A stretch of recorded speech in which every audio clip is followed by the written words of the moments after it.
Klay Thompson, it's gone. I cried. He lived around here. He used to show up in Montclair, go to the egg shop. He was man of the town. Now he's gone. And the dynasty is over. It's a sad time. What do you think? Okay. If you're a fan, and you and I are not fans, it's sad because the Warriors had this great core, a core of three great players. And a lot of people grew up with them, and they'll remember that trio for their whole lives. Yeah. So for fans, it's very sad. I don't get involved like that. To me, it's the business of basketball. They offered him 2 years, and the other guys offered him 3 years. Yeah. It's just business. He made a business decision. I don't think he did anything wrong, nor do I think the Warriors did anything wrong. It's sad for fans, but it's just the business of basketball. I would tell you what I find strange or unfortunate for the Warriors is they extended Draymond Green. They have him for, I think, another 3 years. He's the one who was the least valuable of those three. Curry is still phenomenal. I think Klay Thompson is still really a good player. I don't think Draymond Green is. Plus, he's a pain in the neck. Now, I think off the court, he's probably, for the most part, a good guy, except when he punches a teammate. But on the court, he's a whiner, a complainer, and he's always ruining the attention of his teammates because they have to get him away from the refs or other players so he doesn't get thrown out. So I would say, in terms of business, it's unfortunate that Klay went and Draymond didn't go. But as far as Klay going, it's business, and it's not a tragedy to me. No, not a tragedy at all. I was just joking about the feelings about it. I think what's interesting is that you could praise the Warriors for moving on from this whatever core, and that's fine. I mean, Bill Walsh used to say you move on a year early rather than a year late. But to move on, you have to have, like, Bill had Steve. Bill had guys. This team, this group, Joe Lacob and his guys, they got nothing. They got worse when Klay left, and they're not going to make the playoffs next year. And I don't feel comfortable like praising them this offseason when you lost Klay for nothing. You gave Jordan Poole a ridiculous contract. Then you traded him the next year to get rid of it. You brought in Chris Paul, then you cut him. This team sucks. Yeah, it does. This team is not going to make the playoffs. And I'm going to tell you, Steve Kerr is a great coach. He's won a lot of championships. He was aided by some great players. He's not going to look so great in the next few years. He isn't. I don't think it'll tarnish his reputation. He's the Hall of Fame coach, but he's not going to be anything special in the next few years. And now he's off with the Olympic team, and he's got this team back here that's floundering. He wasn't anything special the last 2 years. No. And I think it's interesting. Joe Lacob has such a big ego and opinion of himself, and he moved the team over to San Francisco because Oakland wasn't quite glamorous enough for him. Like, let's see what you got now. You inherited Stephen Curry. You brought in Jerry West. You put together a good team for you. Now all that's going to be gone pretty soon. And what are you going to build? Or is it just going to be the Chase Center half empty with a terrible team? Yeah. Now, I do have a Klay Thompson story, which I've told before, but it's worth it. It sort of closes the circle. When he was drafted by the Warriors, that was the time I used to go once a week on NBC Sports Bay Area. They had a show where they had the columnists on, and I would be on once a week. And it so happens that I was on one day, and that was when the Warriors had drafted Klay Thompson. And since that's their TV station, he was going to be interviewed on the set to introduce him to the Bay Area. He hadn't yet played a game for them. And his parents came with him.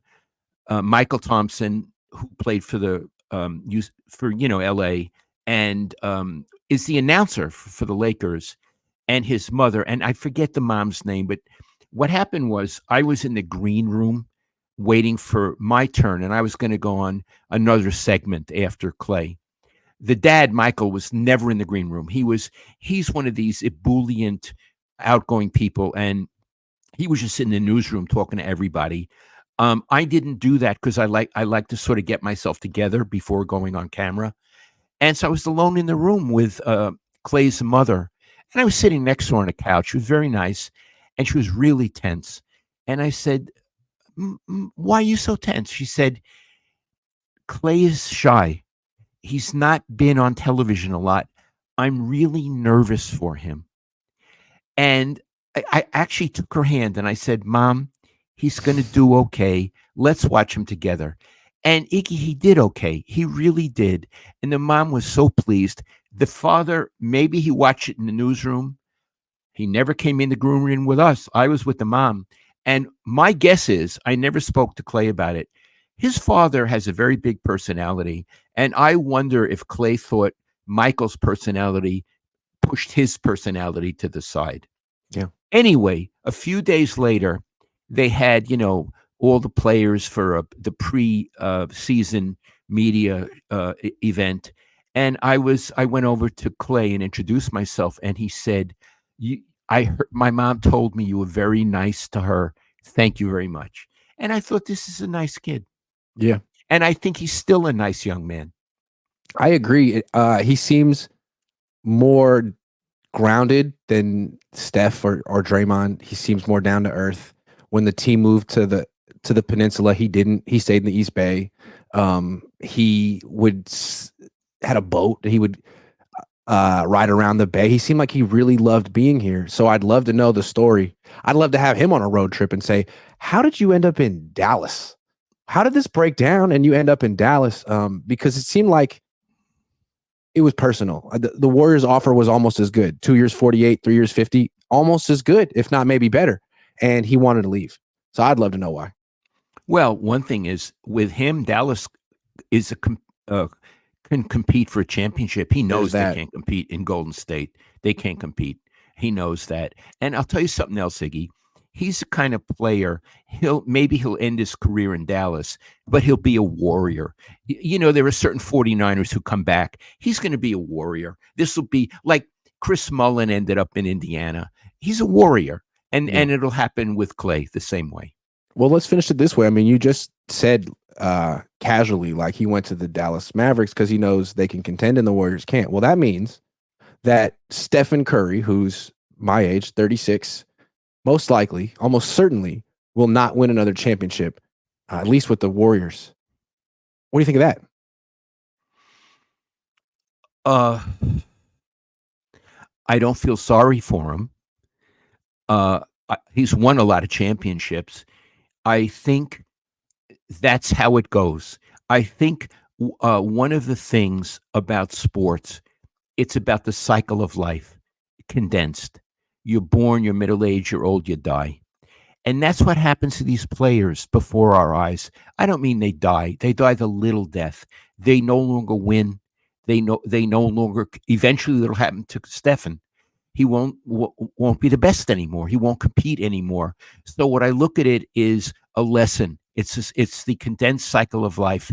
And I think people should be very happy for everything he accomplished and should feel the sadness when he no longer matters, because it happens to all of us. I think there should be more criticism aimed at Joe Lacob right now. You have one of the greatest players of all time. His career's winding down, but he's still a top 10 player in the league. And you got nothing around him? Nothing?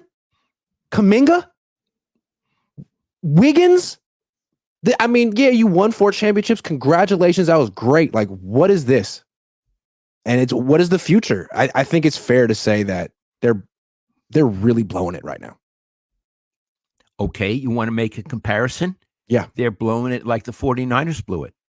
Now, they've come back to be contenders recently, but they went through a period where they were a joke, Iggy. Mm-hmm. The Niners were a joke. Mm-hmm. And I think they're going to be a parallel to the Niners for a while. Ooh, I could see that. Once once this current group goes, kind of like the Harbaugh group goes, there could be some lean years. And it's like maybe they'll get some lottery picks and luck into another generational player. But the last time they got the number 2 pick, they took James Wiseman. Iggy, I think the lean years are about to start right now. Right.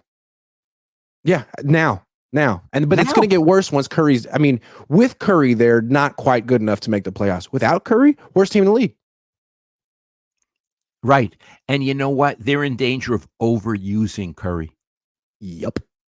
If he gets hurt, misses, he often misses time. He's getting older. When that happens, this team's going to lose and lose and lose and lose.